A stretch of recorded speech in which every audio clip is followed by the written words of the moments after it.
Hello students,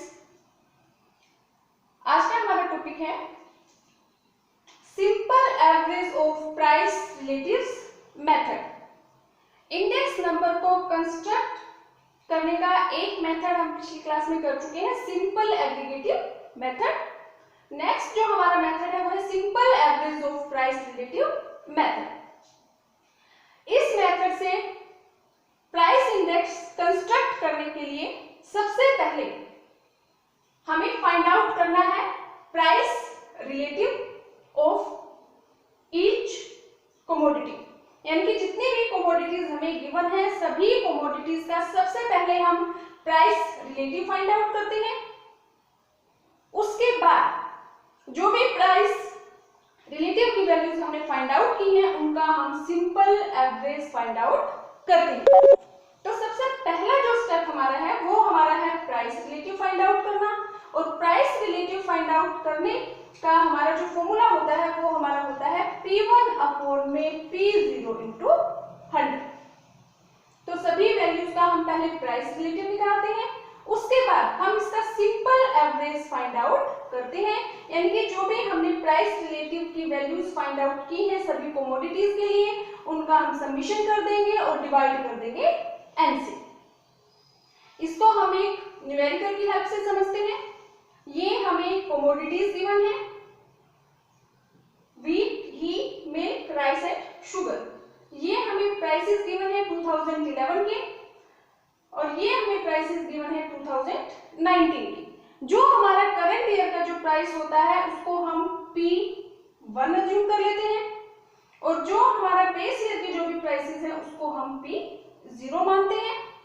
P1 means current year का price, यानी कि जिस ईयर का हमें इन प्राइस इंडेक्स कैलकुलेट करना है, और P0 बेस ईयर का प्राइस इंडेक्स। तो अब हमें सबसे पहले प्राइस रिलेटिव फाइंड आउट करना है। इसका हमारा फॉर्मूला है P1 अपॉन में P0 इंटू 100। तो हम सभी जो भी आइटम्स हमारे पास हैं इनका हम प्राइस रिलेटिव फाइंड आउट कर लेते हैं। प्राइस रिलेटिव व्हीट का 2011 में प्राइस था 100 यानी कि P0, और व्हीट का 2019 में जो प्राइस है वो है 200 पर क्विंटल यानी कि P1। तो हमारा फॉर्मूला है P1 अपॉन P0 इंटू 100। तो P1 हमारा है व्हीट के लिए 200, P0 हमारा है 100 पर क्विंटल इंटू 100। तो व्हीट का जो हमारा प्राइस रिलेटिव की वैल्यू है वो हमारी आ जाएगी 200। नेक्स्ट हमारी जो कमोडिटी है वो है घी। घी का जो हमारा P0 है यानी कि 2011 का जो प्राइस है वो है 8 रुपीज पर किलोग्राम, और 2019 में घी का प्राइस इंक्रीज होकर हो गया 40 रुपीज पर किलोग्राम यानी कि P1।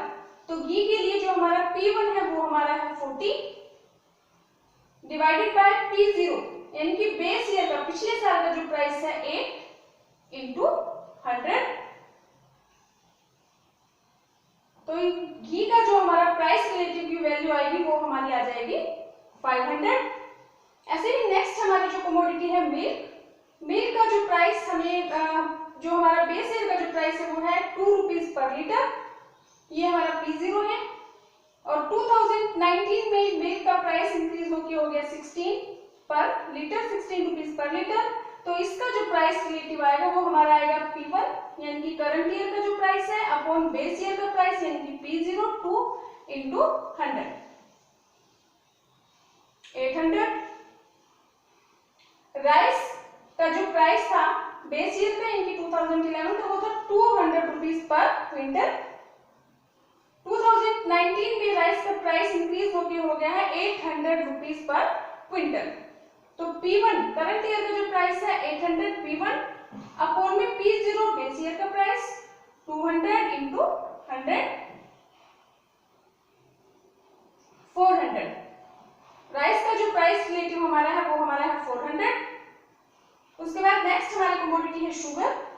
शुगर का जो हमारा P0 बेस ईयर का प्राइस है 1 रुपीज पर किलोग्राम, और 2019 में शुगर का प्राइस इंक्रीज होकर हो गया 1 से 6 रुपीज पर किलोग्राम यानी कि P1।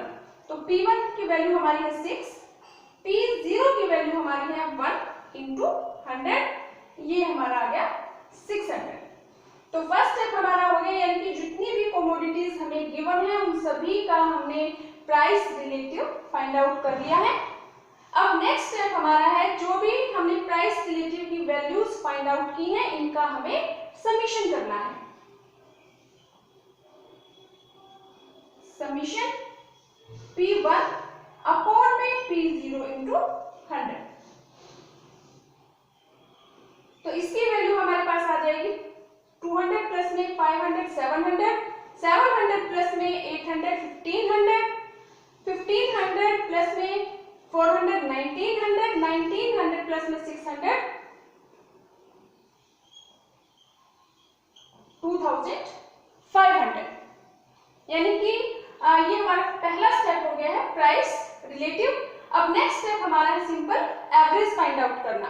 इसका हमारा जो फॉर्मूला है वो हमारा है, जो भी हमने प्राइस रिलेटिव दिया था उसका समीशन, ये वैल्यू हमारे पास है 2500 divided by n। n means total number of commodities. तो कमोडिटीज की जो भी जितनी भी हमारे पास कमोडिटी है इनको हम काउंट कर लेंगे 1 2 3 4 5। तो ये वैल्यू हमारे पास है 2500 और n की वैल्यू हमारे पास है 5। तो इन वैल्यूज को हम अपने फॉर्मूले में पुट कर देते हैं। तो यहाँ पे 2500 अपॉन में 5।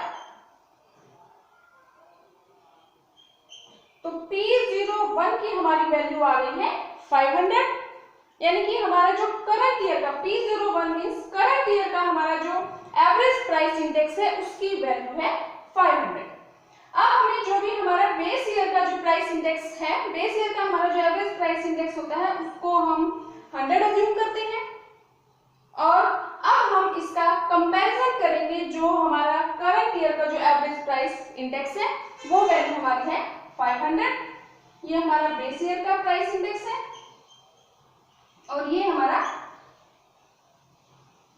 करंट ईयर का एवरेज प्राइस इंडेक्स है। अब अगर हम इनका कंपैरिजन करते हैं तो इसको देखने से हमें पता चल रहा है कि करंट ईयर का हमारा जो प्राइस इंडेक्स है वो हमारे जो प्राइसेस एवरेज जो हमारे प्राइस है वो हमारे इंक्रीज हो रही है। अगर ये वैल्यू हमारी 100 से कम आती तो इसका मतलब कि जो एवरेज प्राइस है वो हमारे कम हो रही है, लेकिन अगर ये जो करंट प्राइस इंडेक्स है इसकी वैल्यू 100 से ज्यादा है तो इट मींस हमारे जो प्राइस है वो हमारे इंक्रीज हो रही है। और कितने से इंक्रीज हो रही है, जो इनका डिफरेंस है वो है 400। तो 400 ये जो वैल्यू है ये हमारी परसेंटेज में है कि जो प्राइस है वो 2011 से 19 में 400 जो % है वो इंक्रीज हो गई।